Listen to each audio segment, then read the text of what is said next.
MCL, the word in your home.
Good morning and welcome to your one-stop breakfast program on MCL television, Good Morning Abia. And of course, this is where we educate, enlighten, motivate, and inspire you to be better individuals. Keep you abreast of what is happening in Abia State, Nigeria, and of course, in diaspora. I am Drissa Hams, and I'll be your host on today's program. Well, I'm not here alone. I'm here with Esther Njukwu. Esther, good morning. Good morning, Drissa Hams. Good morning, Abians, and welcome to Good Morning Abia. And of course, well, you know what we do here every Monday to Saturday, 8 a.m. We'll give you words that actually help you become better individuals. Start talking about words of Mabo. So let's move to words of Mabo and to do what words of Mabo have for us this morning. And words of Mabo this morning has this: don't watch the clock. Do what it does. Keep going. Yes, don't watch the clock. Do what it does. Keep going. Coming from Sam Livingston. Don't watch the clock. You know, each time you look at the clock is always going tick-tock, tick-tock, tick-tock, tick-tock. And of course, many people just, sit down and watch time. They don't actually keep going. Maybe because of past failures, because of disappointment, because of experiences they've had in the past, and because of actually fear of what people will say. What if I fail? What will people say? And so they keep watching the time. And they think that time waits for you. Yeah, they think that when you wait, the time will keep waiting for you. But they don't know time waits for no man. Even the clock itself waits for no man. The clock keeps going, even when it's not good. You see, even when the clock is faulty, it keeps going because time is immeasurable. Time is one currency. Like somebody, and this motivational speaker would say that time is the currency of life. Sure. We are given 24 hours. 24 hours for you to decide what to do, how to do it, what you become. If you misuse an hour out of the 24 hours, you cannot get back that 1 hour again. And so when you throw away hours of your life, maybe because you think out of procrastination, out of let me just push it to tomorrow. You keep pushing it to tomorrow. You see that those hours that you spent, if you calculate how many years you are, and minus hours that you spent lazying around, lazying about, not going for your dream or your goal, you see that you spent half of your years. So I don't know if you have anything to say. So of course, like you said, time waits for no one, and you know that when you're looking up to time, like maybe you have an appointment or you have something that you want to hit up to. If you keep on waiting for that time, you may at the end of the day miss it. It's better for you to just go ahead, go towards your goal, like reach to that thing you want to go to, then allow the time to now wait for you. Like they say, if you have to put it, someone just made a comment about you don't wait for time, or let's just say, you don't wait for time, or let's say you wait for time Time doesn't wait for you. Okay, so when you want to do something in life, just believe that you have to do it. The clock goes, it ticks, and of course you have to continue moving, continue forging ahead. Of course, despite any situation, despite anything, just have that focus in you, just have that spirit of moving ahead in as much as the challenges that might be befalling, but just keep going, keep pushing.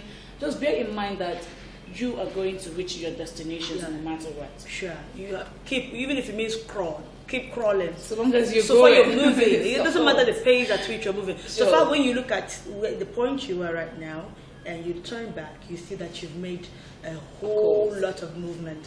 Even if it means you crawling, walking, running, no matter what, just make sure there is a movement. You know, most people actually think because they're not really moving, you know, at the pace other people are moving, they think they're not moving. But when you look at even the snail itself, if you leave a snail for an hour, it's slow. But when you come back, you notice that the distance that's covered, you'll be so amazed. Sure. And so there's nothing like, you know, waiting for time. People say, I'm waiting for the right time.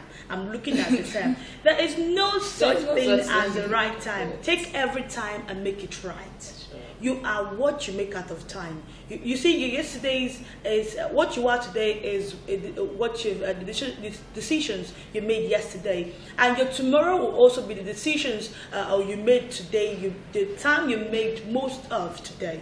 So this morning, just watching us at Esther, we've been able to. I hope you've been inspired by those words that you do not just watch the clock. Do what the clock does. Keep moving ahead. Even if it means crawling, even if it means walking, running, no matter what, just make sure that you are moving. And those were the words to Mabel this morning. I'm sure you were motivated, inspired, and you actually were pushed to become better individuals. Go out there and do what you have to do. Go out there and rule the world and take charge of your time. And we'll move over to the news where Esther Ndukwe is standing by to give us details of the news this morning. And now, the news in details. The Federal Executive Council, FERC, has approved the sum of 6.17 billion for augmentation of the contract for the construction of Ikotek Benebada, Abowere Road, Section 1, Phase 1. Alhaji Suleiman Zama, the Minister of State for Power, Works and Housing, disclosed this on Wednesday while briefing State House correspondents after the FERC meeting presided over by President Muhammadu Buhari at the Presidential Villa, Abuja. Zama said that the contract was awarded in 2012, but the augmentation came following some observations by the contractor.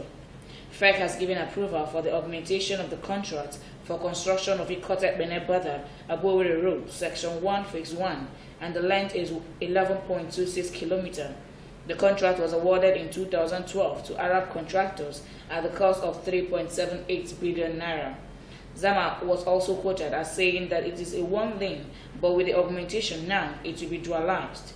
The contract period is 12 months, and the cost after augmentation is now 6.17 billion.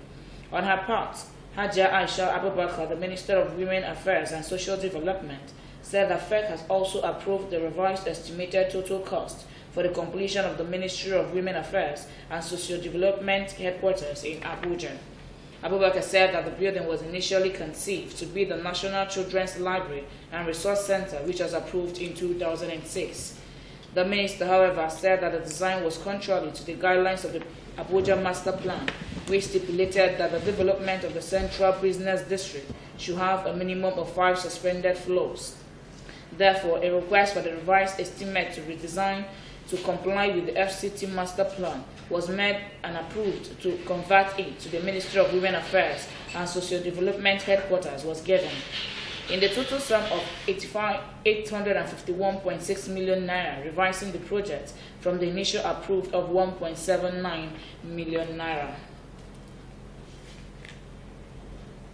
At least 32 petitions have so far been filed at the Abia State Election Petition Tribunal challenging the results of the various elections conducted in the state on February 23rd and March 9, 2019. 4 of the petitions are challenging the declaration of Governor Okezie Ikpeazu as the winner of the March 9 election.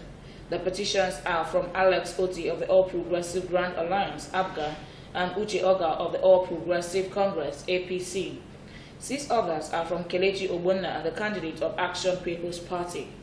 A further breakdown of the petition shows that 13 of the petitions are challenging the results of the National Assembly, Senate, and House of Representatives, while 15 are challenging the outcome of the House of Assembly election. Prominent among them is the one filed by Senator Mao Ohabunwa, challenging the declaration of former Abia State Governor Ojo Zakalo as the winner of the Abia North senatorial seat. The Independent National Electoral Commission (INEC) on Wednesday declared Nyesom Ezewumike as the winner of Rivers governorship election. The People's Democratic Party (PDP) governor pulled 886,264 votes to win the March 9 governorship's 8th House of Assembly election in Rivers. Wike took an early lead on Tuesday as result collection resumed in Port Harcourt. The Independent National Electoral Commission (INEC) suspended the collection of the results of the election in the state on March 10th, citing electoral violence.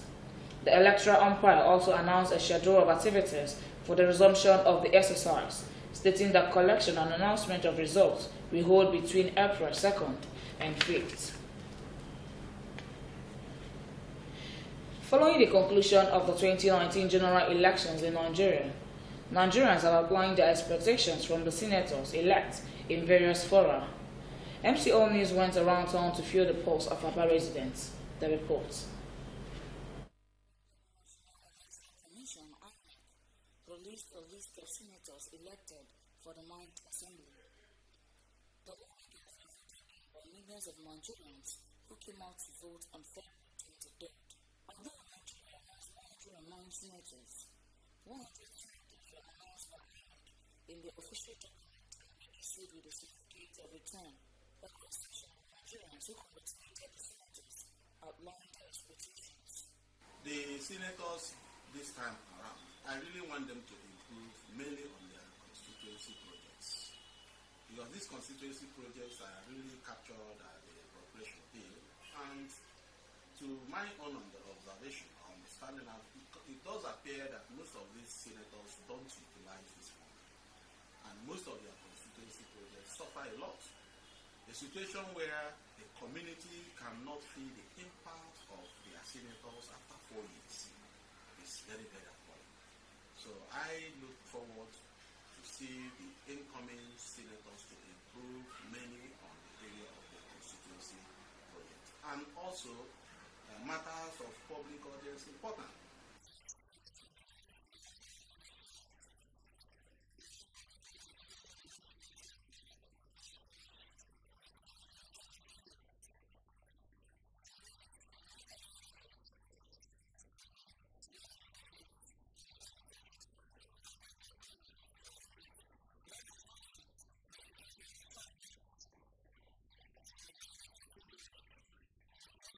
My expectation is one, there is going to be a brighter side between the executive and the legislative, and unlike what we saw in the outgoing dispensation. I also see more robust discussion. I also see quicker and faster passing of bills. I also see bills that are more relevant to the needs and desires of Nigeria coming into the national assembly. The respondents also urged the senators to address the issue of power infrastructural development and advancing the goals of collaboration as well as development of the states.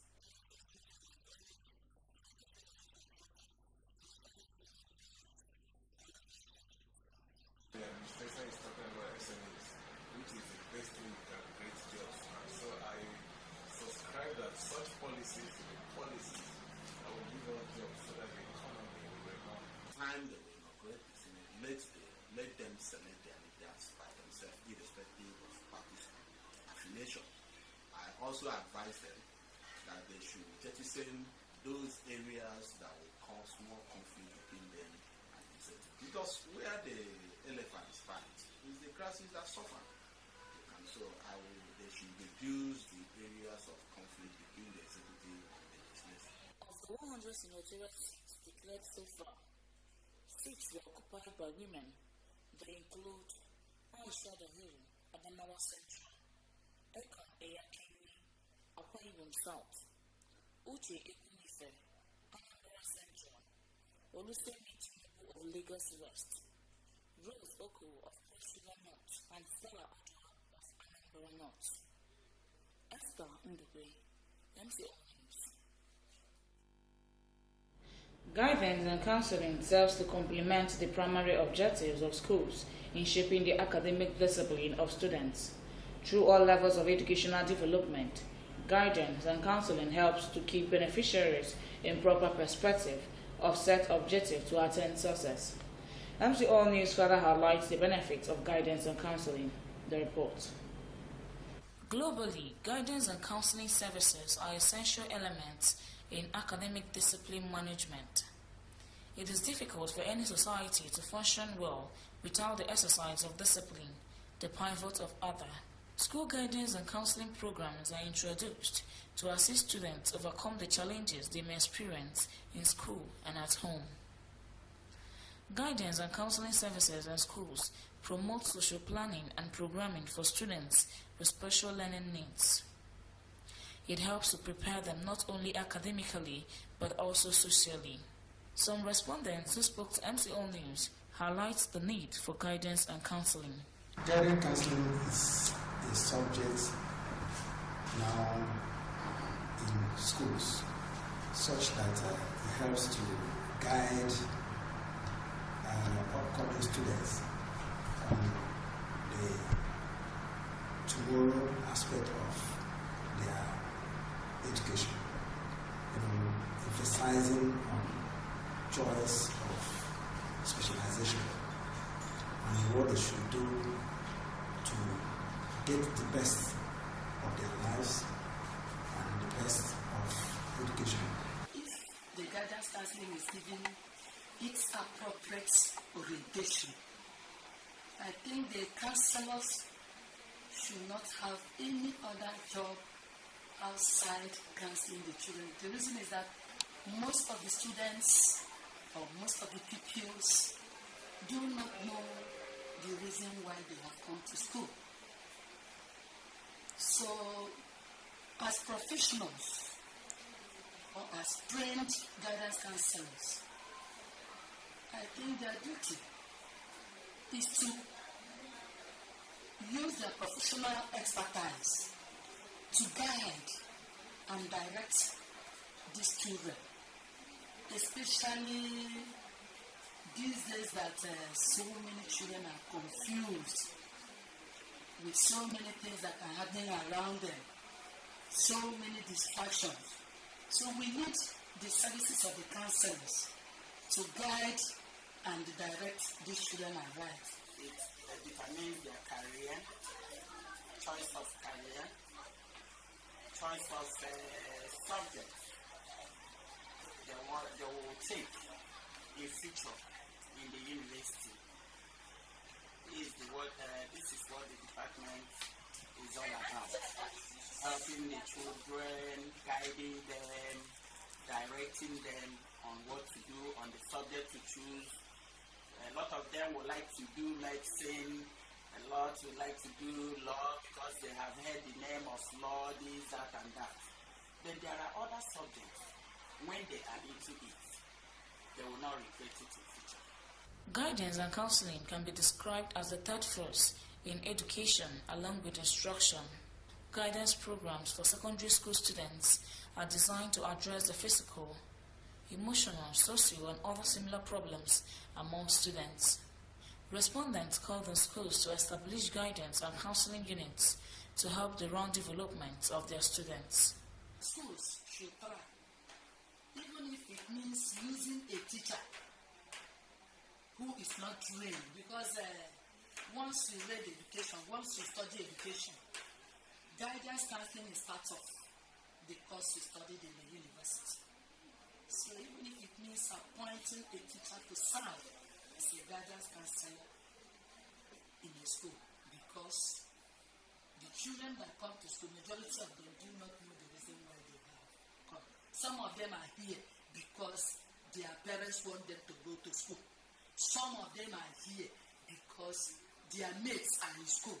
Some of them are here because that will give them the opportunity to meet their friends at school. Some of them are here because they will want to dodge the domestic work at home, and as such they will come here.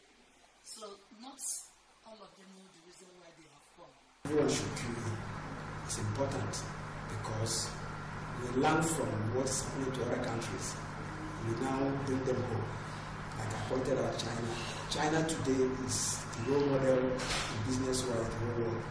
And why have they made it well is because they have developed, they knew what is ahead of them and then made good use of it. Career counseling education is important and should be pursued by everyone. Do not see the students coming for counseling because the school is not supporting the departments. The government are not supporting the departments. Do you understand? So many of them, they don't know our value, the value of the council. Parents and schools share the responsibility of promoting values and standards. This will help younger people to establish sound behavioral codes for their lives. Guidance and counseling tools become central in promoting desired standards and values. Authorities in Switzerland have begun planning legal actions against the Nigerian government for seizing and detaining a Swiss-flagged oil tanker in January last year. Reports by various online maritime websites said San Pedro Pio and 4 of his original 16 crew members, all of whom are Ukrainian nationals, have remained under Nigerian government custody in the Bay of Biafra for alleged diesel smuggling and illegal entry into Nigerian territorial waters.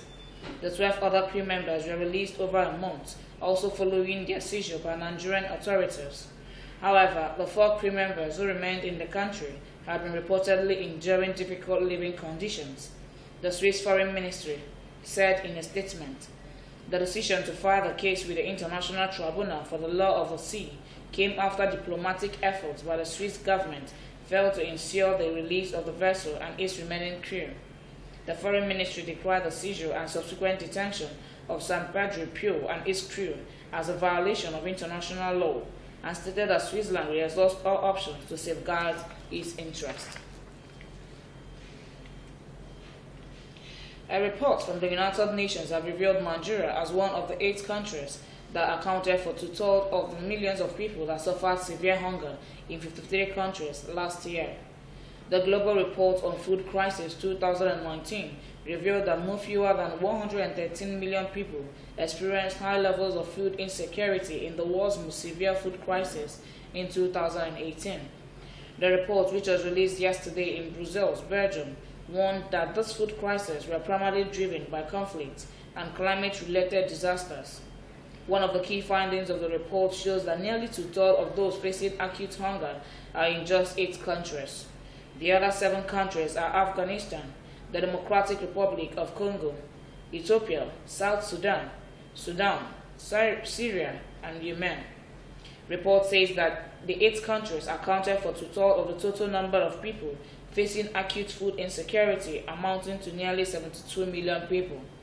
Similarly, short-term outlook of food insecurity for 2019 shows that Yemen, the Democratic Republic of the Congo, Afghanistan, Ethiopia, and Syrian Arab Republic, the Sudan, South Sudan, and northern Nigeria are expected to remain among the world's most severe food crises in 2019.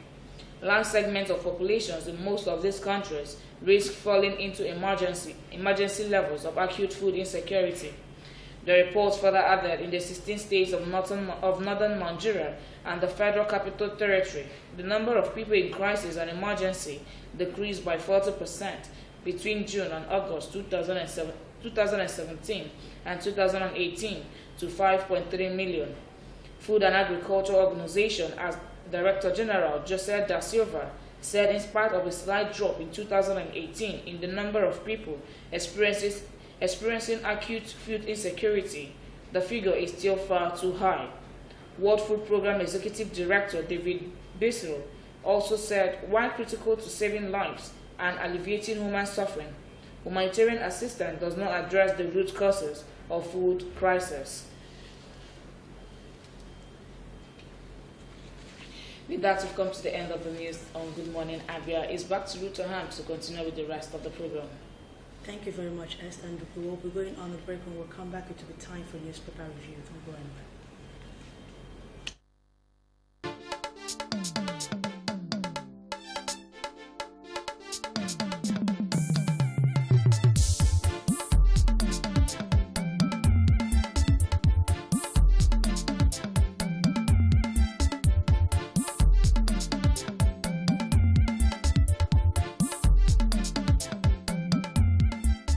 Good Morning Abia, your one-stop breakfast show on TV.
Do not deface Abia State with posters.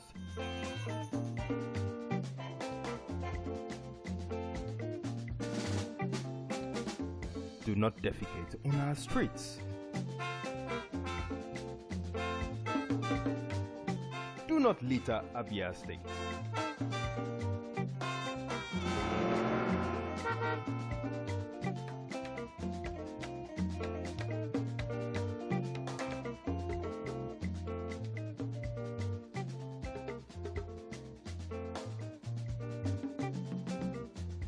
My brothers, I say wetin man go do for this world where people no go talk.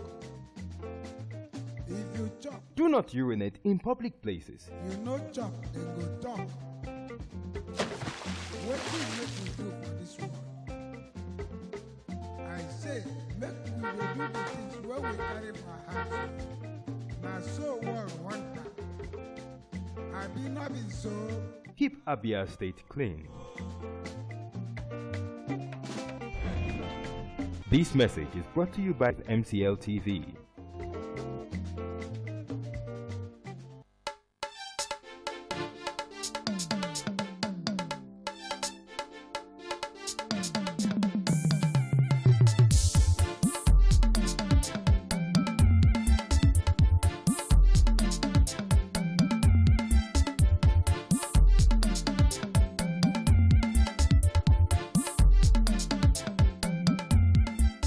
Good morning, Abia. Your one-stop breakfast show on TV.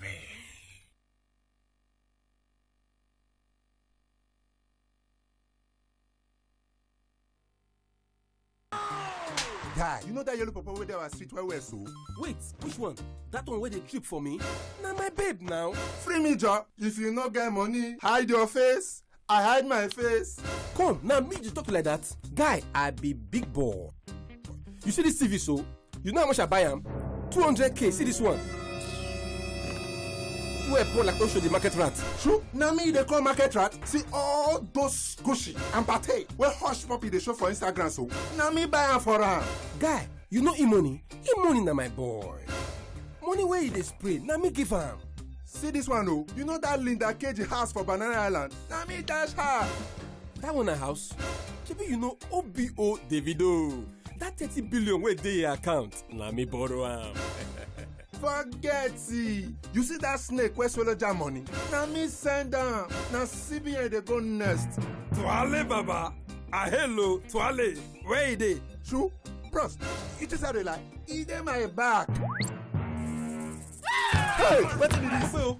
Oh yes, you can now purchase MCL decoder and also pay for your subscription at our corporate office located at number 9B Obibo Street opposite Keystone Bank, or MCL outlets located at number 203 Fox Road opposite Heritage Bank by Samek Junction, Aba, or our accredited sales agents, Abarusia Holdings, Zone 18, Shop C, LQA4, Shopping Center, Aba, Best Choice Electronics, Zone 16, ET65 Up, behind Eco Bank, Ehi Road Branch, Aba Shopping Center. Symphone Investment Nigeria Limited, Zone 12, AS28, Shopping Center, Aba, Ever Blessed Yahweh Electronics, 156 Ekote Mene Road, Aba, Matiko Communication, number 93 Hospital Road, opposite Amausa, Aba. Wanchuku Investment, 43 St. Michael's Road, Aba. Culture Electronics, number 300 Port Harcourt Road, inside Orie Ohabiam Electronics Market. Obuka JJ Communication, line 26, B47 Ngwa Road Market, Okorocha Shopping Plaza, number 4 Ibere Street. OK Tech, number 3 Nwala Street, opposite BTC, Aba. Orbit Communications, number 2 Pand Road, Aba. For payment of subscription only, you can visit our accredited agents, Best Choice Electronics, Zone 16, ET65 Up, behind Eco Bank, Ehi Road Branch, Aba Shopping Center. Ever Blessed Yahweh Electronics, number 156 Ekote Mene Road, Aba.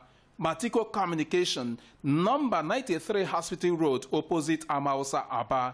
Culture Electronics, number 300 Port Harcourt Road, inside Orie Ohabiam Electronics Market. Chris Bank Communication, 232 Orata Road by Express, Aba. Branch Office, number 560 Port Harcourt Road by Flyover, Aba. For inquiries, call our customer care on 07032 980089.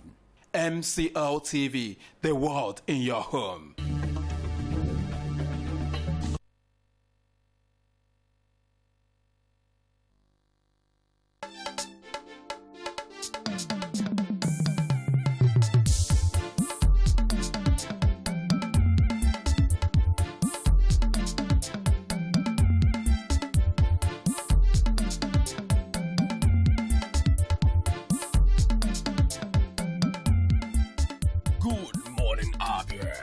one-stop breakfast show on TV.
N'ọrụ MCLtv Aba na-eweta ihe omume ọgbakọ ụmụaka pụrụ iche akpọrọ nnọkọ ụmụaka nke ha na Chinyere Chigbu na-anọkọ.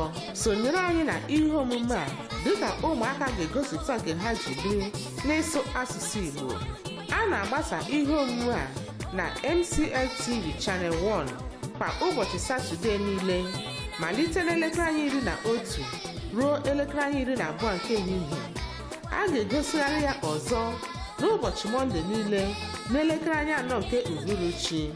Nnọkọ ụmụaka, olu ụmụaka maka ọdịmma asụsụ Igbo.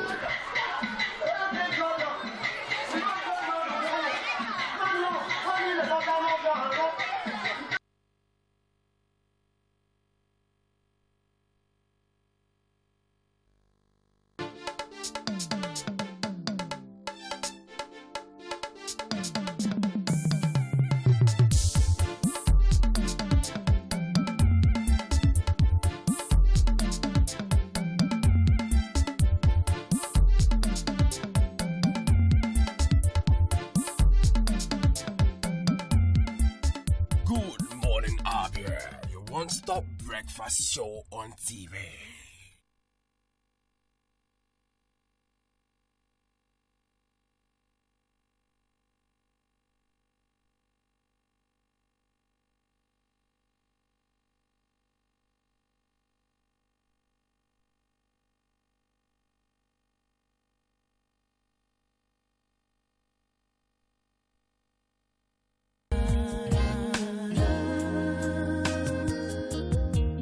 Baby, da da da da.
one-stop breakfast show on TV.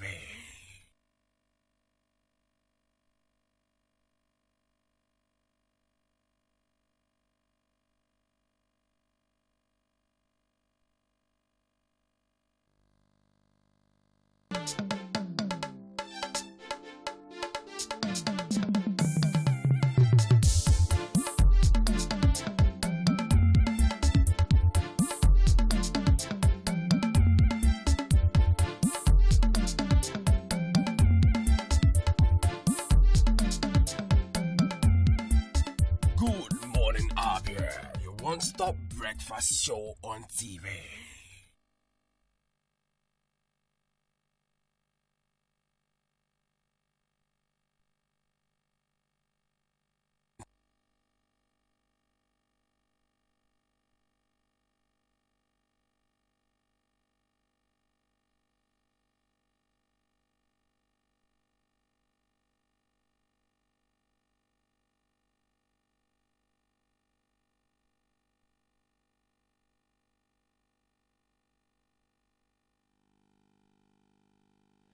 Welcome back. You're still on to Good Morning Abia right here on MCLtv in Abia State. And of course, it's time for us to discuss. Our apologies that the newspaper review will not be coming up, but tomorrow, just stay tuned to your television station, your favorite TV station, MCLtv, as we also will be giving you what the dailies will be saying or the headlines on the dailies tomorrow. But for today, our sincere apologies that it will not be coming up. But meanwhile, it's time for us to discuss, it's time for us to talk, it's time for us to look into issues affecting you and I in the society, affecting you and I in the nation called Nigeria, and not just Nigeria, in our own state also. It is seen everywhere. It is a concept that has come to stay in the Nigerian politics, and it is not just peculiar to Nigeria, it is peculiar to most countries in the world.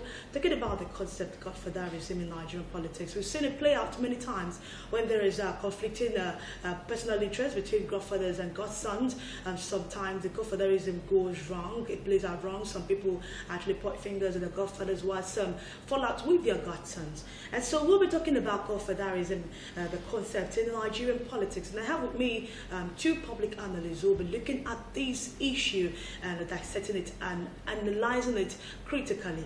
I have with me, starting from my left, is Reverend Chukwuemeka. Good morning, sir. Good morning, Ruth. How are you? Fine. And of course, I have with me also a public analyst, Eusebio Substance. Good morning, sir. Good morning, Ruth. Good morning, Abia. Well, gentlemen, welcome to Good Morning Abia. And of course, we are in a politically enlightened era, I must say. Now, we're going to be looking at godfatherism in Nigeria. Let me start from you, Reverend Chukwuemeka. Godfatherism in Nigeria. When that word comes up, what comes to your mind? It's as simple as one who is governing, and he who is governing, he that is governing. Simply talking about he who you choose to be your father, to be your sponsor during election, just like we finished election. You don't have the money, you don't have the capacity, but you want to run for a post. You get to somebody who has the money, who has the whatever it takes for the election. Getting to him, you climb on his back to the post. Getting there, he is now your political godfather. And he will expect you to pay him back whatever he spent on you. He will expect you to remain the son while he remains the father. And any day you want to turn to a father, he will knock at you. I say, no, you choose me as a father. Remain a son. Somebody said he's a puppet and a putin. You have to remain a puppet until he's over. Okay. Thanks.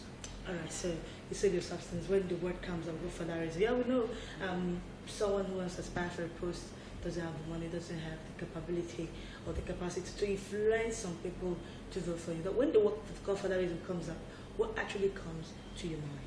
I think we have a problem here. Where a lot of us in this part of the world, the Nigerian political system is where we see something wrong about godfatherism. Okay. Godfatherism, in essence, is not a bad word.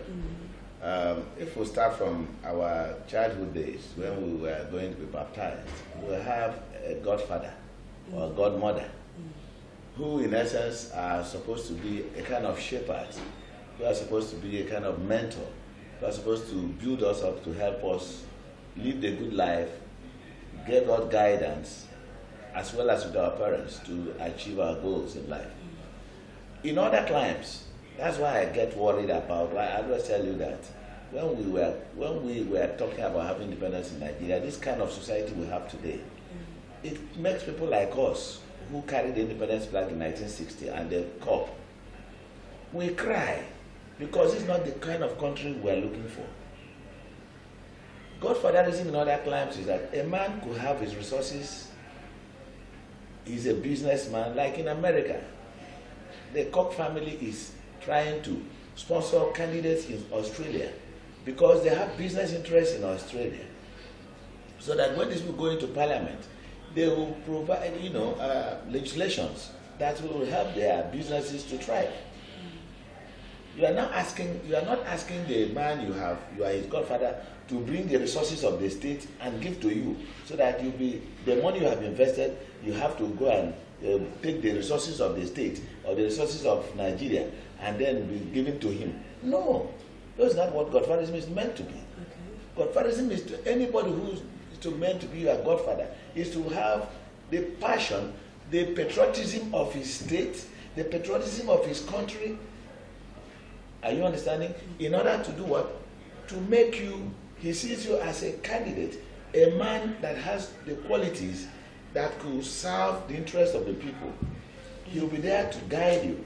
Then he looks at, if he's a businessman, there are legislations, if he's in real estate, there are legislations he knows that while you are there, when those legislations are done, it will help to prop up the business, his business, either in real estate or in what other area of business he's doing. Not to actually go to the public till, just grab money. Immediately they get an allocation. We have to share. We'll give him 800 million. We'll get to give him this thing. And then we've got to get from the public tier. If there are other stakeholders who have given you, start sharing them. That's not the way it is. Okay. Godfatherism, in essence, is not a bad thing, but the fact that our people have made it become something, when we hear it, everybody gets angry. Okay, Rachel, I wanted to react to what he just said. Yeah, he is saying how it ought to be. Yes, that's not how it is right and now. How it is played in Nigeria. In a good thinking society. Yes. Okay. But in our selfish thinking society, self-thinking, where we are interested on self, the poor get poorer, and the rich get richer. Now, what you both are towing the same line. Godfatherism is not bad. Actually, it's meant to inspire younger people. But let me ask you, how did we get it all wrong? At what point did we deviate from the original essence of Godfatherism and now to this other part? At what point did we actually deviate from this part? Well, I think from the beginning of our political system. You mean from 1916? No. To me, I disagree. That is, you have right to disagree.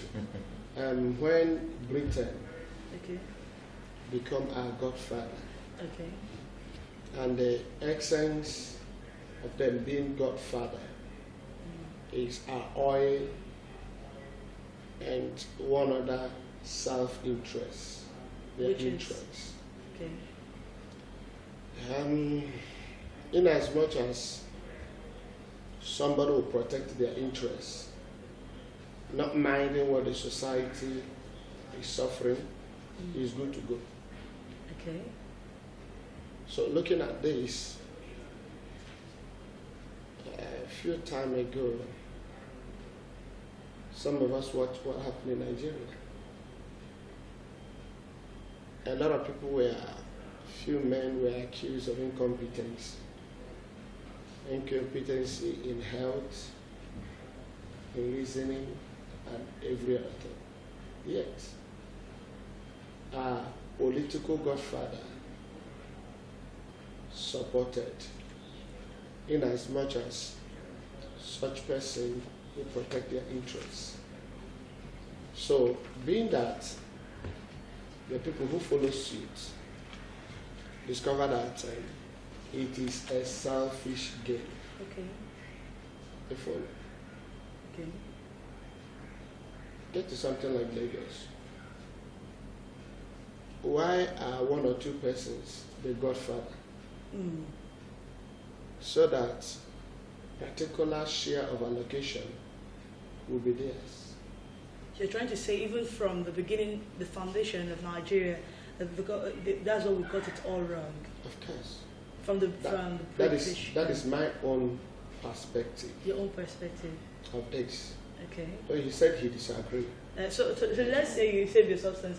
You disagree with what he said. He said right from the beginning. No, I disagree. Yes, Okay. You see, when in 1950s and 60s, when we were growing up, when Zeke came up and started the quest for independence for Nigeria, there was this thing for the. Zeke brought up a lot of Igbos who never came to the limelight, even those who could not go to school. Because of Zeke's odyssey in the United States of America, that was how people like Green Mbadiwe, the man that really sponsored Dr. K. Mbadiwe to go to overseas.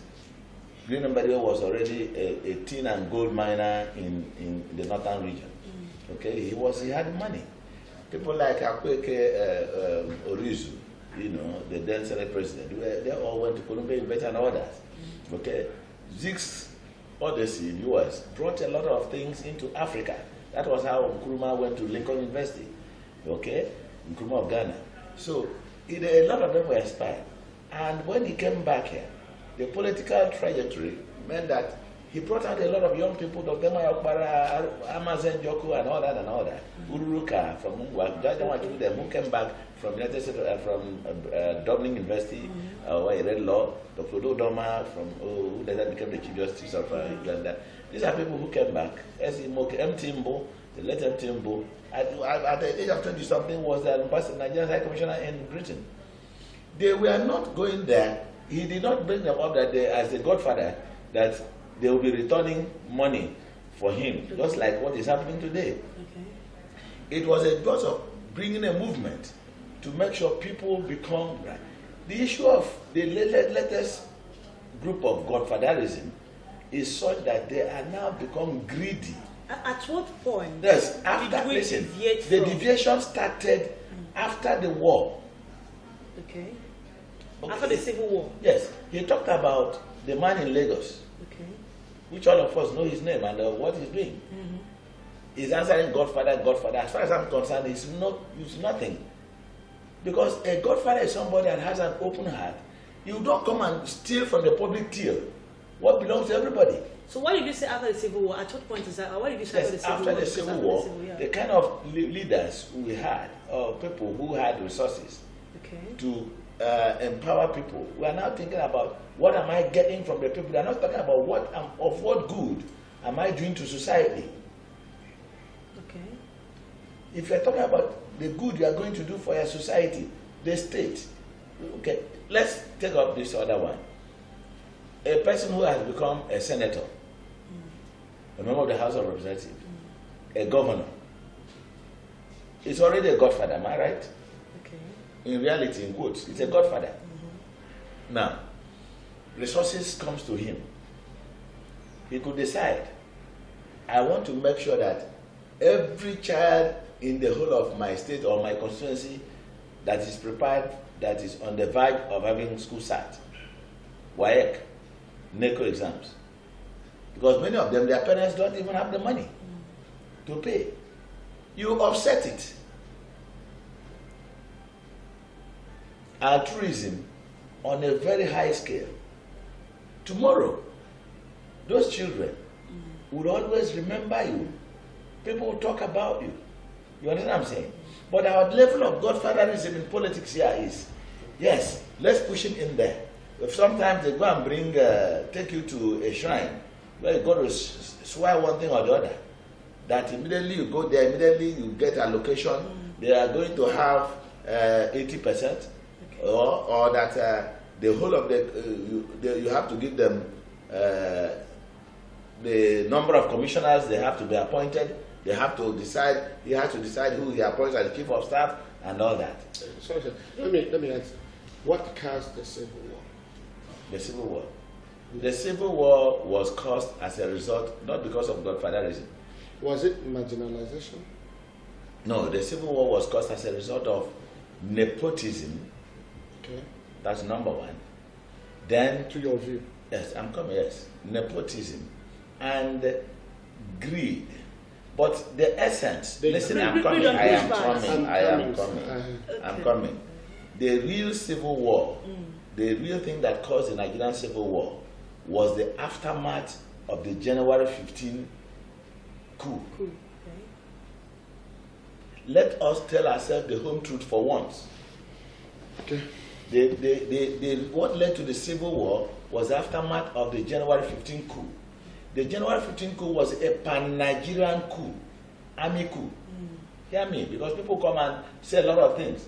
The January 15 coup was a pan-Nigerian army coup, but it was misused by the executors because a part of the executors did not do the thing they were supposed to do. Because, who are the sponsors of the coup? The sponsors of the coup, did they sponsor it because their interest wasn't protected? The godfathers then, their interest wasn't protected. And who were the godfathers? So I'm coming. The coup was not sponsored by any godfathers. Okay. The coup was, I said, because of the crisis in the Western region in 1964. It started in the Western region. Although there were pockets of nepotism that was thriving, fine. The Western region crisis of Action Group alliance with OPGA and NDDP Akintola's alliance with NPC, which they formed NNA. The elections that came up, then Action Group won, and that's the NPC government, which was led by Ahmadu Abubakar, and then by the strong man in the north, which was Ahmadu Bello. I like the word. Yes, yes. I like that word. Yes. That word is what justifies the word Godfather. No. I'm coming.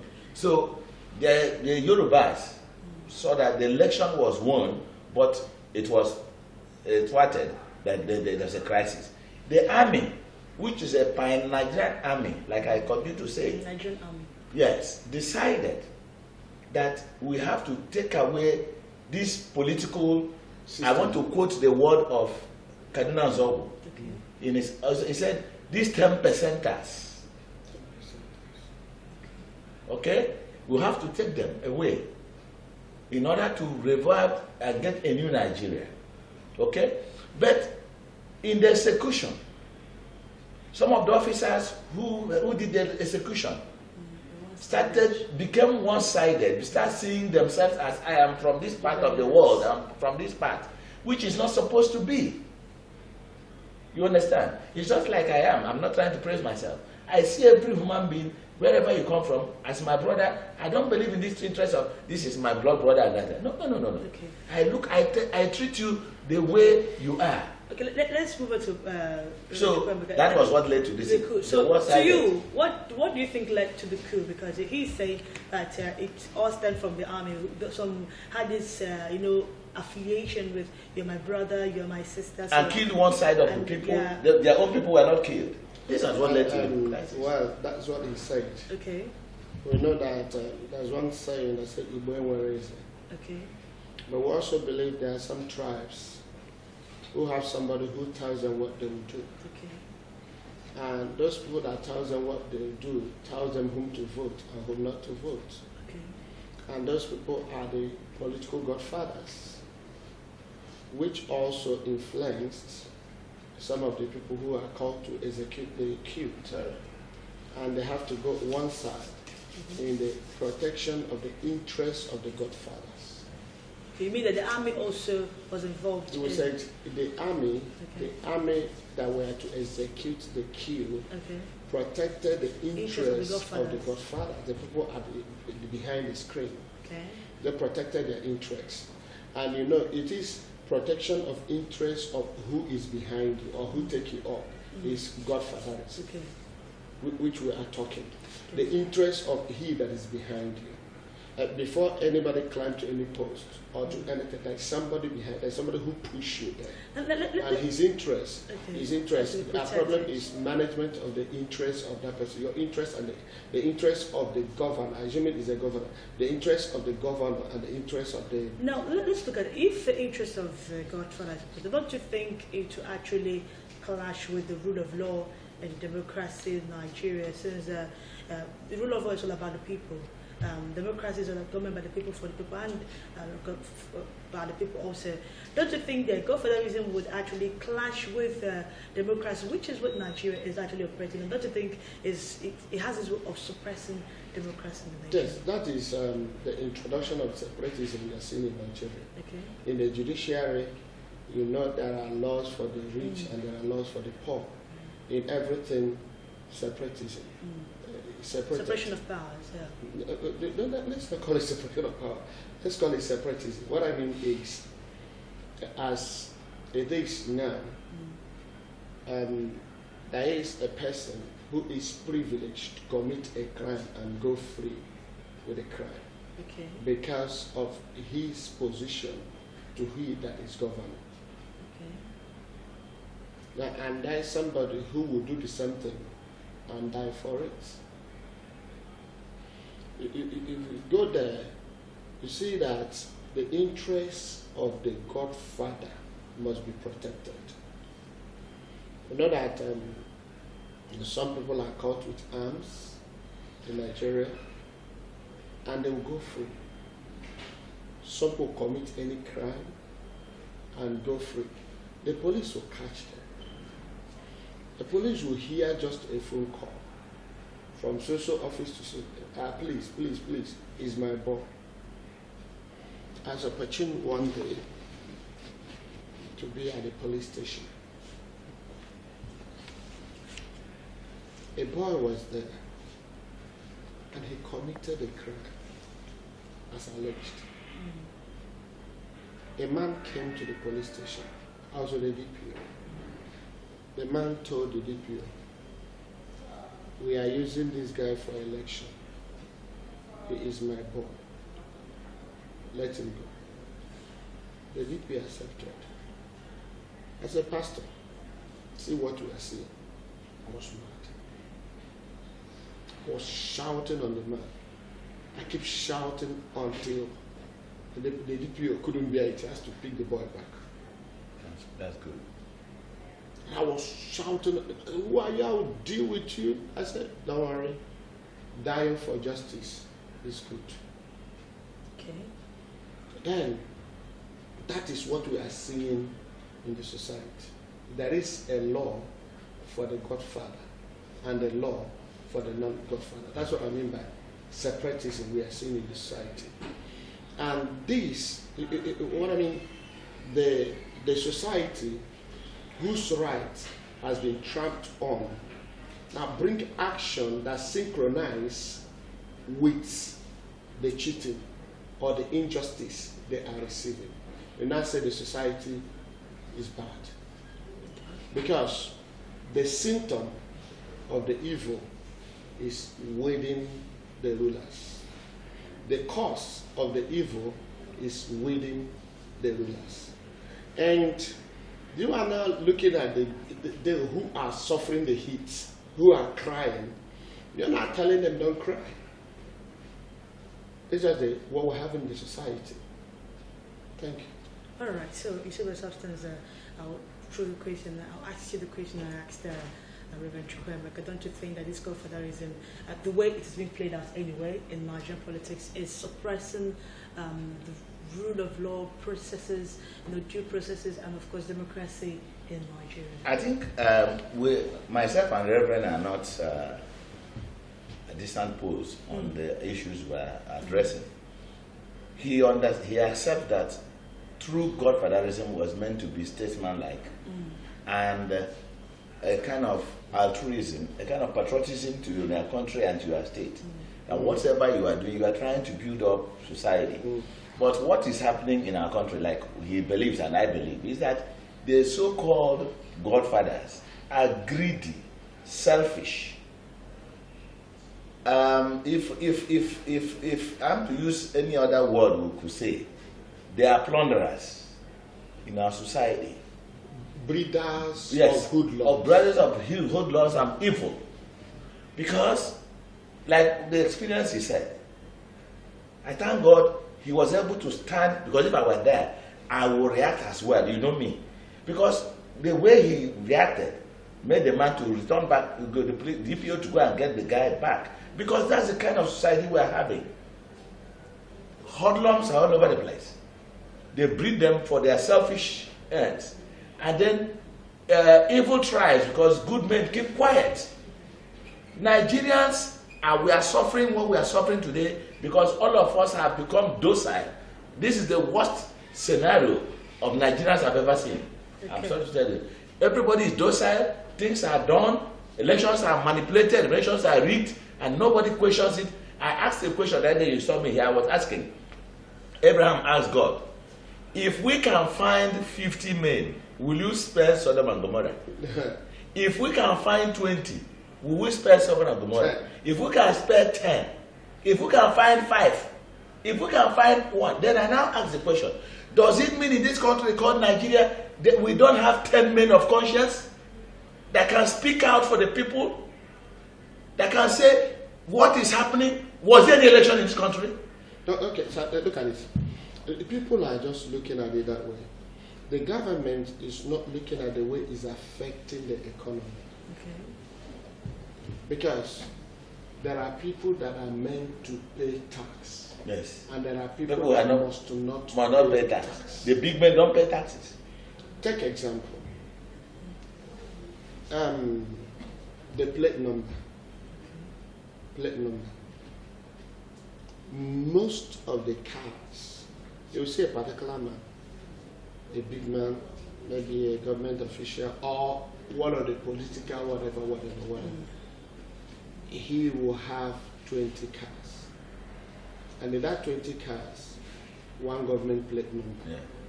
If he's going out with this one, they will lose the plate number and put it the other one. If the traffic police or anybody on the road gets them and they talk, you are out of that place, you are out of food, you are out on this earth. Because the demigods who are born not to consider tax are there. And the government is losing much. And they are there. Look at the market women. Every month. These people selling here. Look at how much they are collecting from them. The other time I was passing somewhere at Fox Road, I saw women throwing their date into the cart. I asked them, they said, do you know how much I'm paying here? Whom are they paying to? A particular godfather whom that place was given as a compensation, as a political compensation for the rule. We're at Fox Road, please. Well, I know Fox Road. Fox Road is Fox Road. So, possibly, that's true. Okay. Get everywhere. We are shouting street markets, the drainage are blocked, this is done, this is done. somebody is collecting rent from them. So in other words, you're trying to say that godfatherism also stretches to stunt development of the country, yes, and of course the economy. Yes. Because if you can remember, the federal government has actually is looking for ways to expand tax net so that more people can pay taxes.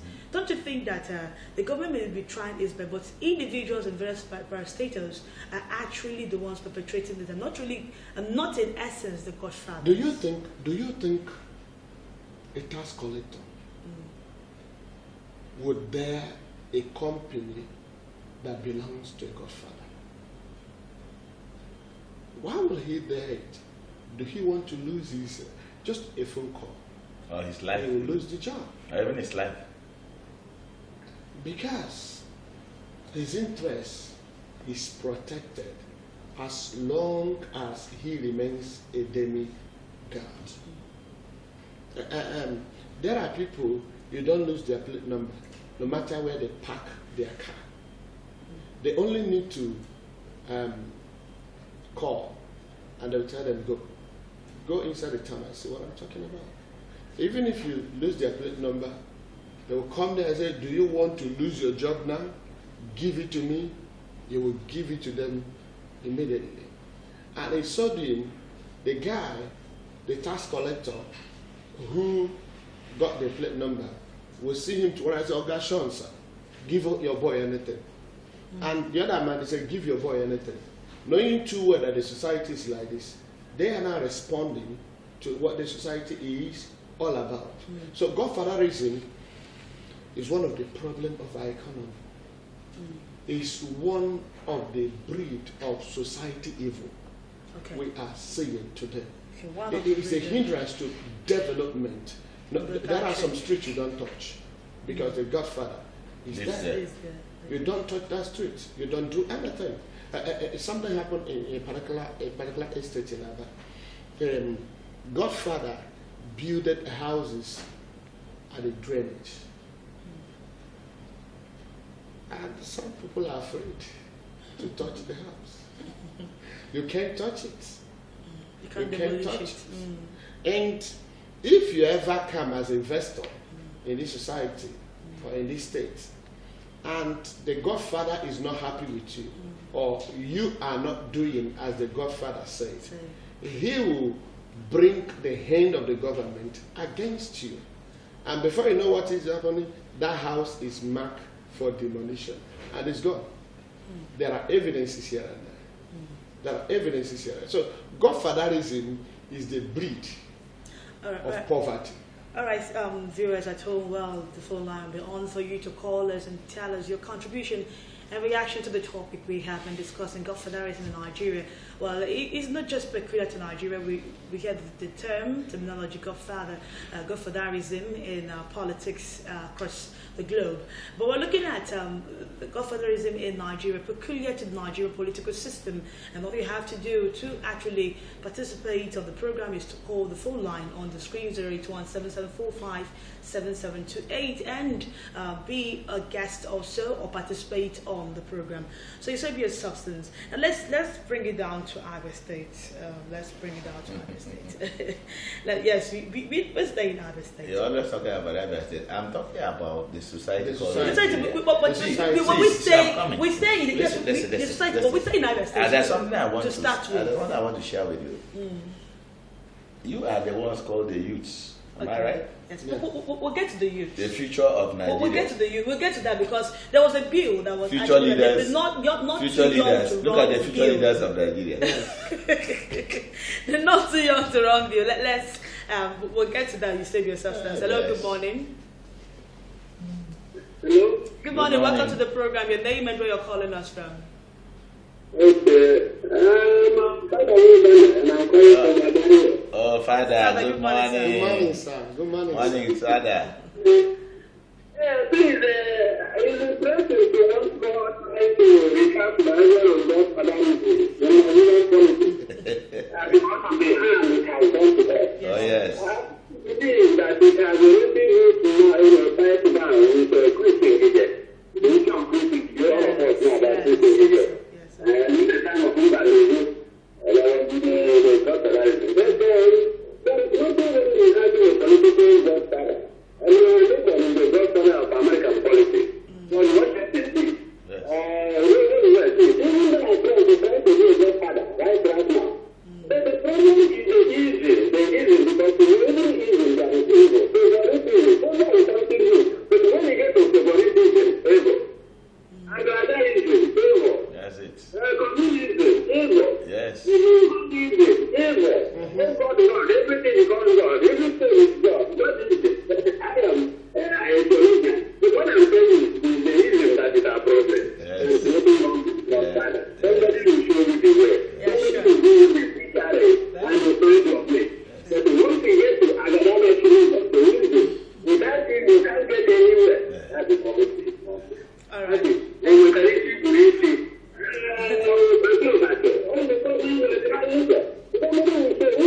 he's saying when it is not comfortable. I know that he is talking about bad godfatherism. Yes. Bad godfather. There must be, like from what they say, there are good godfatherism. Now we're talking about bad godfatherism. And it is bad godfatherism. It's what has kept us the way we are. Which has kept us away. All right, okay, so continue. So, godfatherism. Now, we were saying something. You were mentioning the youth, you said the substance. I didn't know what you meant by these are the future leaders. So, of course, we are the future leaders of tomorrow. In a situation, a youth, I know a youth who got an idea. Okay. And this idea would take the society to a higher level. Yes. And he went to a godfather for him to help him get this idea to the government. And the godfather asked him, how much is my own? How much is my own? Okay. And he said, sir, I'm not ready to offer anything. Okay, take this. The godfather said, no. Because the share, the proportion, did not favor the godfather. It won't go. The idea died. Yes. A lot of good ideas are here, but they're not selling. Because why? there's no godfather to sponsor it. The godfather's interests are not highly protected. Okay, now we're looking at the not too young to run bills. While we're talking about youth right now, not too young to run bills, and some youths complain that some of the tickets are far too expensive. Don't you think the bill, godfatherism will actually water down this bill, because a lot of young, just like a lot of young people would love to come out to actually be voted, but because they're not the favorite of godfathers, we see them, going back. It should be a substitute. Don't you think that could be the reason why many youths are not really? They're not too young to run bill. Was already dead on arrival. Okay, why do you say so? Yes. The man that signed the bill told them they are not going to run until after he runs. And the youths kept quiet. Only few youths came up to die. People like Duro Toye, people like Kix Lemoralo, people like Shore. I drop my heart for such ones. Who told you cannot run? Money. You know how much this ticket? I am coming. It's not the money. Okay. The youths are not thinking. I'm sorry to use that word. What would you say the youths are not thinking? I'm coming. Look, if the youths have galvanized themselves, that's the problem. I expect after this election that the youths in 2023 should come out and tell these people, anybody from the age of 60, 65, will no longer be there on the political. Well, how can they use it when they're not even I'm coming. It is because the youths are not galvanizing themselves together. If they start even from our streets, who becomes our councillor, if the youths galvanize themselves, how much is a ticket? And the government dog will not be leashed out on them. Which government dog? We are great. Listen, we are greater than the government dog. How many youths have died without? Look. Yeah, this is the same thing you are saying. We have continued to have these fears that the government is greater than the people. Look, the man that is the president's father does not own Nigeria. Nigeria is greater than the president. Nigeria is greater than any political party. Let's not discuss. Nigeria is greater than anybody. Hello, good morning. Good morning. Good morning. Sorry, welcome to the program. Your name and where you're calling us from. Good morning, my good brother. Your name and where you're calling us from, please.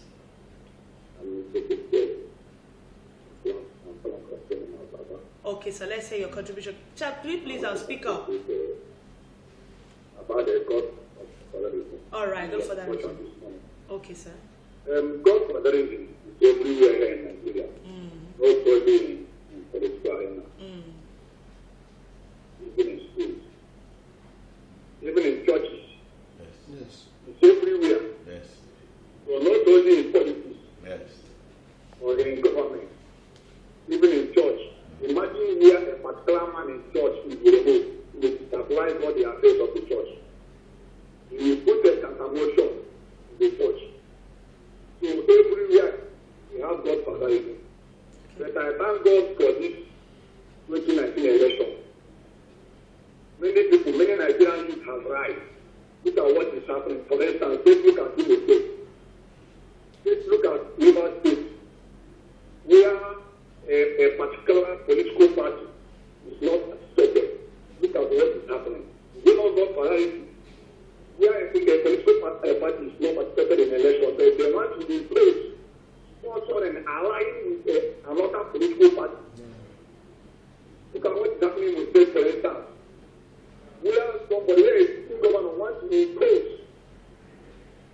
his own preferred candidate to Imo State people. And people rise up and say no. But take for instance what happened in Kwara State. So that priority is everywhere in Nigeria, but I think the youth should rise up and say no to this.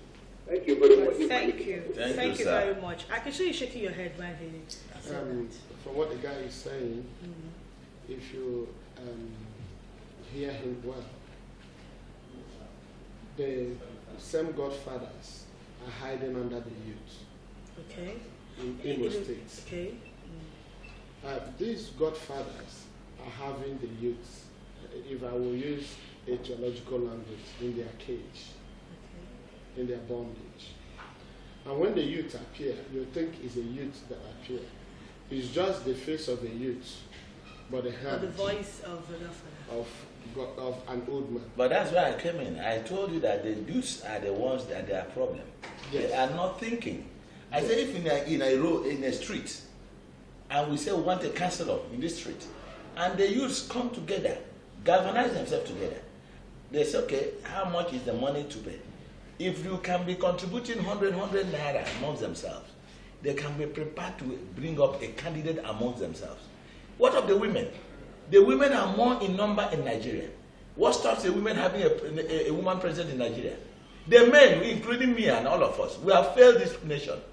The women should have come out and decided. Let them shun religion. They don't have mother politicians. Listen, see, they should forget about religion. Forget about nepotism, where I come from. You understand what I'm saying? When you come, if the women come, the number of women in Nigeria can take over. You are seeing in other climes. You saw that Croatian woman. Yeah. You saw what happened. Jade, the lady in Australia. When this thing happened, she was in Nairobi for a conference. She flew back immediately. New Zealand. No, in New Zealand rather. She took over. Where, no, in Australia. Where women can talk. You know? No, here they can't. It's because... Where they are not sitting on emotion. Yes, that's what I'm saying. They are sitting on reason. Yes, that's what I'm saying. There are women here now who could be able to galvanize people. But the question is, will the men support the women? We are talking about support now. We are talking about you. You are an opinion leader by this job you've been doing. No, so let me do this. There's something that is a very big problem. Okay, let me interrupt. Let me remind her something. I once met her in school where first class ought to be given to her. I'm aware, I was in a meeting, but because she refused to dance to the tone of the Godfather. She doesn't have to dance to the tone of the Godfather. And coming to that, I just want to say, the guy said Godfatherism everywhere. Now, if Godfatherism has infiltrated everywhere, it will also be known that the women are not going to excel in as much as this Godfatherism is still reigning. The women in the politics, as long as you don't have a man you submit to, a godfather you submit to, carnally, mentally, and otherwise, that woman will not do anything. And if that woman takes a position, still, that godfather will still be ruling. We will still be seeing the same problem. I think our problem is, how do we get free from godfatherism? Fine. How do we break this yoke? If this yoke is break, Now, the youth can come up because the godfathers have taken over the Are you trying to say the godfathers have taken over the Are you trying to say that young people cannot on their own stand or be elected into offices without the godfather? There cannot be someone who can actually stand on his feet to say, I dare to say that I was with not the nature of our politics now, it's not possible because one, for you to be elected, even as a councillor, you know how much it will take you.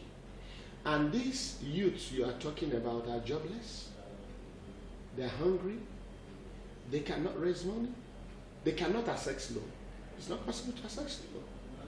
And how would they raise money to buy votes? How would they raise money to woo the voters? Was that a vote buy? How would they raise money to campaign, to go for campaign? Okay. You know, our politics is so expensive, and the youth cannot afford it. Neither few women. So because of this, they are in bondage of the godfathers who are still having the money, keep having the money, and keep having the money, and the poor keep getting poorer. Unless we come with an idea of developing the individual, establishing the youth, and when they are established, they can now stand on their own and face the challenge. No, somebody said hungry, not the here beg. If you're hungry, there are certain things you cannot do in this society. Okay. You can't even go. I remember our president, some time ago, he could not fund election. Some people have to come around, no matter whom they are, no matter what is their character. As long as they bring whatever they bring, they are righteous. They are holy. They are okay. They are holy. And from the man of integrity. Your hand is tied to fight them. Because that's the ladder you climb with. You now see that the youths will also be caged. The women will also be caged by these few rich godfathers. If we don't get a way to break the yoke of this, we'll get that because you are going to be preferring solutions to ways we can break free from, let me use the terminology, bad godfatherism. Yes. So we'll find. Now, you said this also. Do you agree with him? He's saying that if you unless you find a way to break free, there's no way. Because we said something about you streets, from street to street and all that. You can go with what he has said. You see, to an extent, yes, but not entirely. The youth have the right to break away. How? Yes. I've told you, see, the Abba woman riot was not by any godfather. The women saw that their men were helpless. And they came out naked. Look, it even happened. Let me come. In 2015 election or before that, the Edo State election, which Adam Soshomole won, the women came to this court, happy court or whatever, naked, and told the court that this is the man we voted for. What happens here is that people here, the docility in us, our people want to remain in bondage because we are looking at, he talked about the hungry man. If you are hungry, they bring 20 naira, you fall into it. A hungry man is supposed to be angry and react when he is strong. See, listen. But assuming that hunger the fact remains that the new youths are the leaders of tomorrow. Which of the tomorrow? He just said something. Is it when the hunger has gotten to the essence, you cannot even shout, there is no way the hunger will get. Listen, the man that has the money is not the one that is feeding you. Okay. The Almighty at all times. Listen, even the poorest of the poor, the Almighty feeds him. Most times people believe you might have a rich uncle, you are believing he's going to help you and all that. He will never. But the Almighty, in one word or other, It's just like I always tell people, when people say, I built this house, I own this Jeep, I own this. I look at them, when I look at them, I laugh at their ignorance. Because that is the level of their understanding of what life and truth is. Because the scriptures, the Holy Book says, if the Almighty has not built, in vain does the builder build. So let me disagree with you. See, yes. Let's go to the northern part of the country. Yes. Where good number of the youth the Amajiris are living on the benevolence of the government. You see, because they have not been able to understand, to redeem themselves. That is, we are talking about the benevolence. A man that is hungry. No, the benevolence is mentally caged. No. I disagree. The man that is hungry has a sharp memory, has a sharp thinking. How do I survive? The word is, what do I do to survive? Why is it that a hungry man cannot read very well in the school? No. See, listen, I've been in school myself. I've been hungry. So when you're hungry, you concentrate. Can I tell you how I came through? Must I come up to say how a lot of us have come? See, look, even in my school days, I know what the privations I had in my father had to send me to school. And in spite of that, I had people who were sons and daughters of the rich. But I was able in listen, the north, I was able to control the listen, youth. listen. It is a rich. Listen, because they have that mentality of poverty consciousness. Who gave them the mentality? You understand? How did they come? You took it and believed in it. It's a belief system. Have the godfathers allowed them to be educated? When a godfather, what's education? Is education only when he goes to school? It is when one is educated that he can be adumbrated out of his situation. Now, you look at it that they have frustrated the academic system that will tell you you're right, that will tell you what you ought to do, and when you ought to do it, and when not to do it. They frustrated the church, which ought to bring you out of their cage. Now they frustrated all these means. Look at our public school, where the poor has the only opportunity to be educated. Look at the way it's being sponsored. Look at the kind of infrastructure there. Look at the kind of teachers there. A teacher that will come to school, he will come with melon and repealing the melon. Sometimes hoes and axe and morning tunes till night.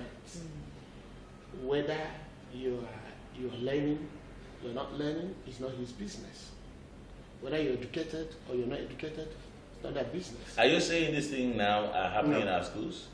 I'm telling you what I'm sure of. There are some schools. Because I know that the present crop of leadership in the Ministry of Education, led by the Commissioner of Education.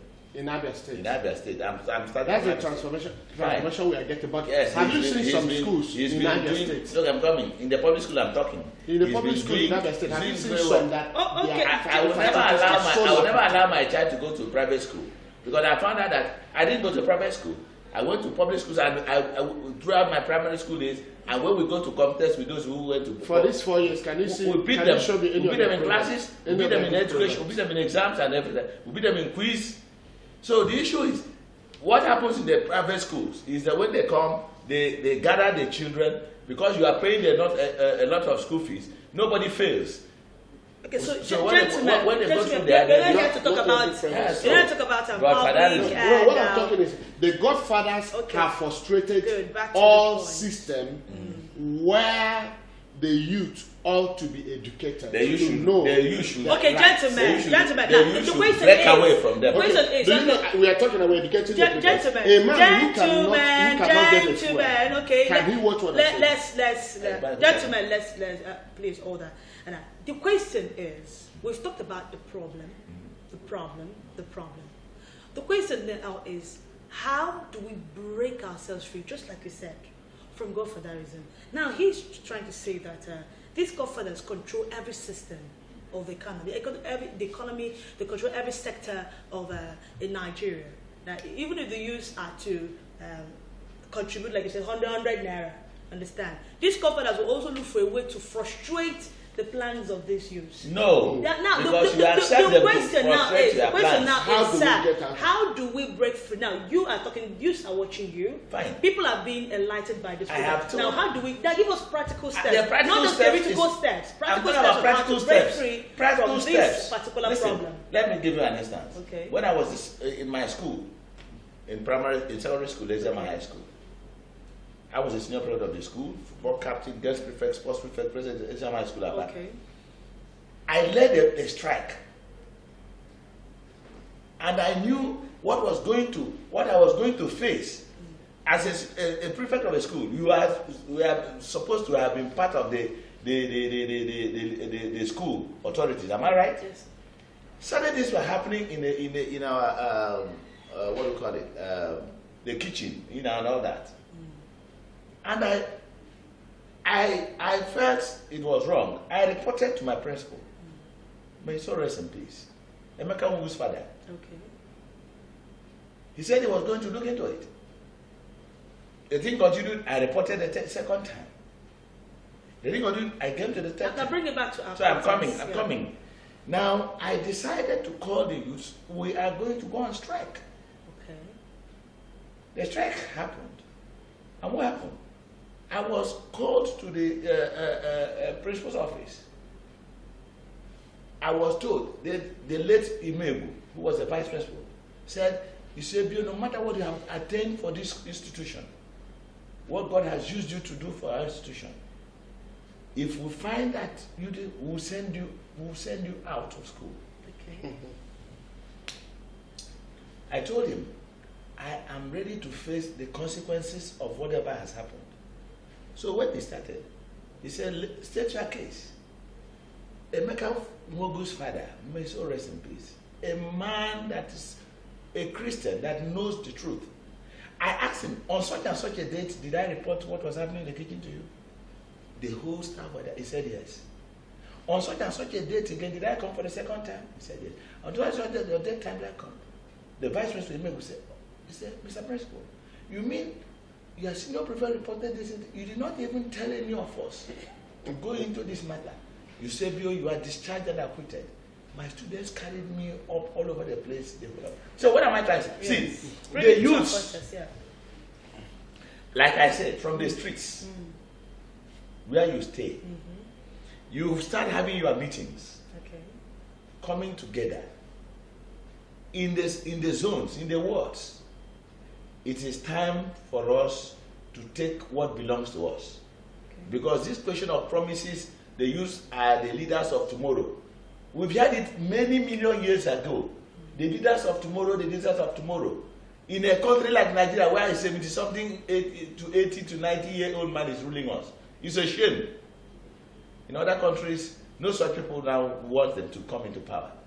They used to start galvanizing themselves, having meetings, like we do in cooperatives, coming together, preparing themselves, resources. And amongst them, they could be seeing youths who have the tendency for good leadership. You understand what I'm saying? Okay. Then you are preparing.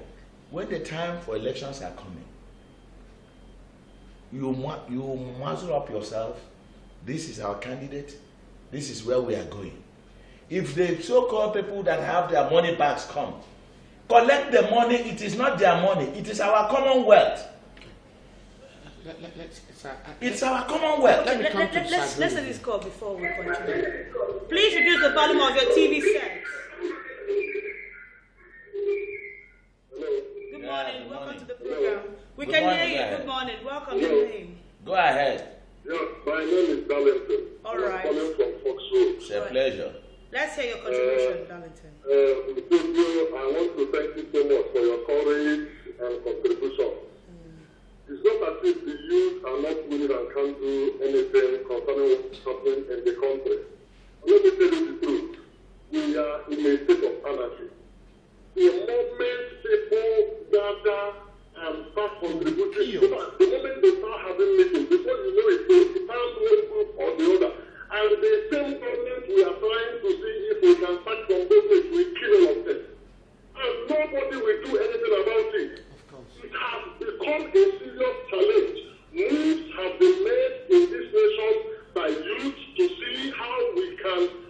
our own take charge. But the same people who have always frustrated the government, who have always told us in theory that we are the leaders of tomorrow and continue occupying that same position, are now willing to leave unless we are ready to take drastic decisions which will affect everybody in this nation.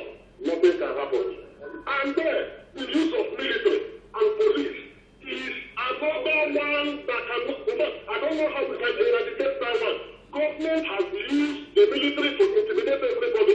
The moment you say you want to begin anything, the same agents of the government will go back and report, and then they will start killing people. Who is fooling who in this nation? We need to arise. All right. Thank you very much, Darlington. I can see. Let's start from Reverend Chukwemeka first. You said we will get to you. I saw you. You were just shaking your head. You were concurring with what Darlington. Yes, I agree with him. Against what my friend said. He said why he was in the school. There's a relationship between him and the principal. The youth are not employed. Are they going on strike?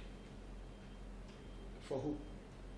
A society go on protest. Nobody's interested. How many protests have taken place in Nigeria? What was the reaction of the government? The government is not seeing them. The government, even if he's seeing them, he has nothing to do.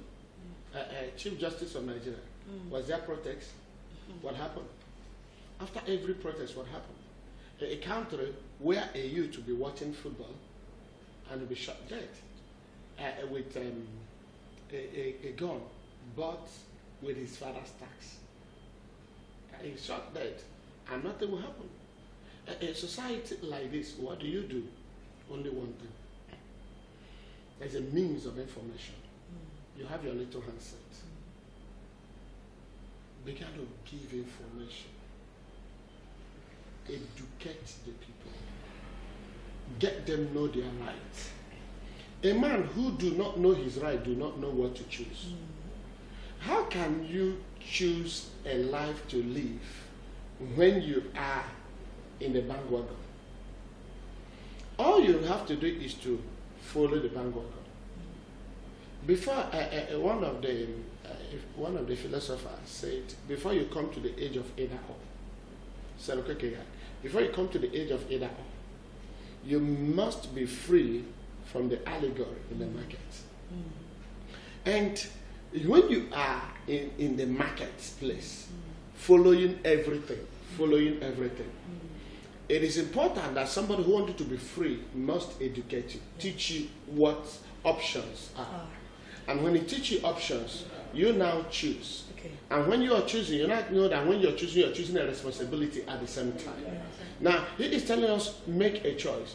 These youths that are making a choice are people who are illiterate of the choice, of the option so they are choosing. Quickly before we actually run out the So program, I'm talking about information. Information, like we are here now. Give them information. Every means available. Give the youth information.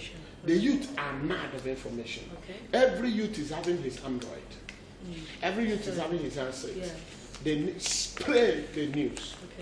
Keep sharing. In the Facebook, keep sharing. Let them know the true information. And by the time the information gets round, wow, it will pregnant them. And when they are pregnanted, wow, revolution will come.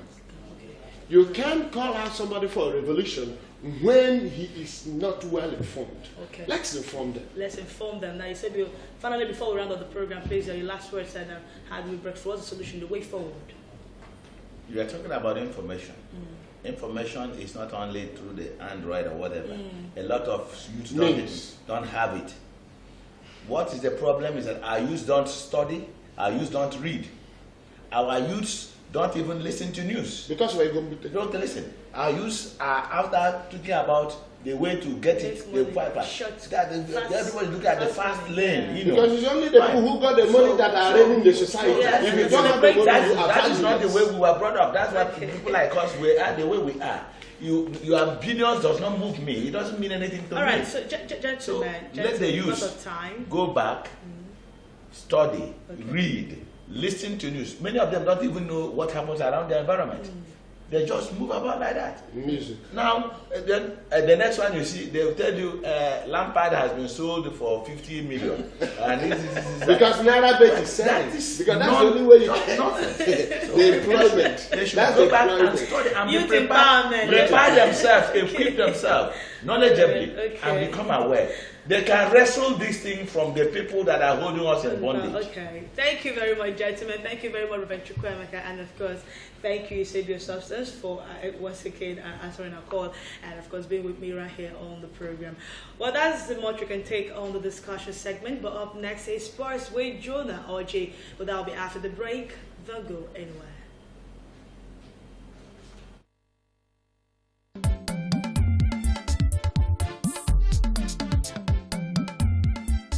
Good morning, Abia. Your one-stop breakfast show on TV.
Good morning and you're welcome to the sports segment of our program this morning. My name is Jonah Orje. We shall be going into the world of sports so that you get to know the recent development in that exciting world of sports. Right now, I want to start with Scrabble, where the Nigeria Scrabble Federation has invited 26 players for the third stanza of the World English Scrabble Players Association Championship qualifiers taking place in Edo State for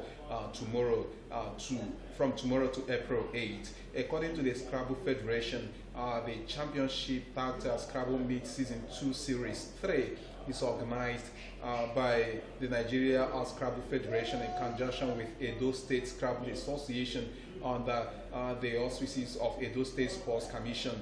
Top players in Scrabble across the country will be storming Edo State to fight for a place in the World Championship.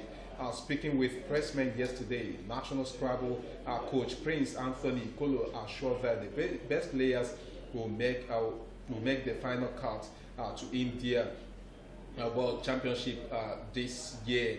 The qualifiers promises to be exciting and thrilling as the creme de la creme of Nigeria Scrabble will gather in Edo State for the event. The first stand of the championship was held in Port Harcourt, while the second was held in Lagos. After the Edo leg, the final round of the qualifiers will move to Port Harcourt, where the selections will be made after calculating the points of all the players in the four editions, and we hope that the best hands will be selected to represent Nigeria in that competition. All right, away from that, now we'll move over to the Nigeria Professional Football League rescheduled games that actually took place yesterday. There was on Wednesday, and Katsina United the Enugu Rangers had to play out a 1-1 draw there, and at the end of that game, the coach of Rangers, Ogumbote, actually praised his players for a job well done in securing that away point. All right, in the Group B of the Nigeria Professional Football League, Nasarawa United defeated Delta Force by 4 goals to 1. 4 goals to 1. This is how it happened in the Nigeria Professional Football League yesterday. We traveled to England, where it also happened last night. Chelsea at Stamford Bridge really stamped their authority on Brighton by beating them by 3 goals to 0. And in that game, that youngster, Chelsea youngster, Callum Hudson-Odoi, shone like a million stars as he provided an assist in that particular game. Another youngster, that is Loftus-Cheek, also scored. And the big gun in their midst, that is Eden Hazard, also scored, while the striker of Chelsea, Oliver Giroud, also recorded his name in that scoring list, making sure that Chelsea defeated Brighton by 3 goals to 0. Manchester City also laughed last as they defeated Cardiff City by 2 goals to 0. And Kevin De Bruyne recorded a goal in that particular game. Tottenham Hotspur, who actually enjoyed their refurbished stadium for the first time yesterday, defeated Crystal Palace by 2 goals to 0. This is how it happened in the English Premier League matches that actually took place yesterday. All right, we go over to the home of Tiki Taka. You can also call it the Spanish Santander or Spanish Liga if you like, where Atletico Madrid defeated Levante by 3 goals to 2. Iba also recorded a 2-1 victory over Rayo Vallecano. Huesca at home played out a 3-3 draw with Celta Vigo, while Valencia surprised Real Madrid by beating them by 2 goals to 1 yesterday. This is how it happened in the home of Tiki Taka, that is Spanish La Liga. Alright, with that, we call it quits on this segment. We want to hand you over to Ruth Orhams. Thank you very much, Jonah Orji, for that update in the world of sports. And with that, we've come to the end of today's edition of Good Morning Abia on MCLtv. But do stay tuned for Ona Salachi and do enjoy the rest of the programs on MCLtv. I am Ruth Orhams. Have a wonderful day.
MCL, the word in your home.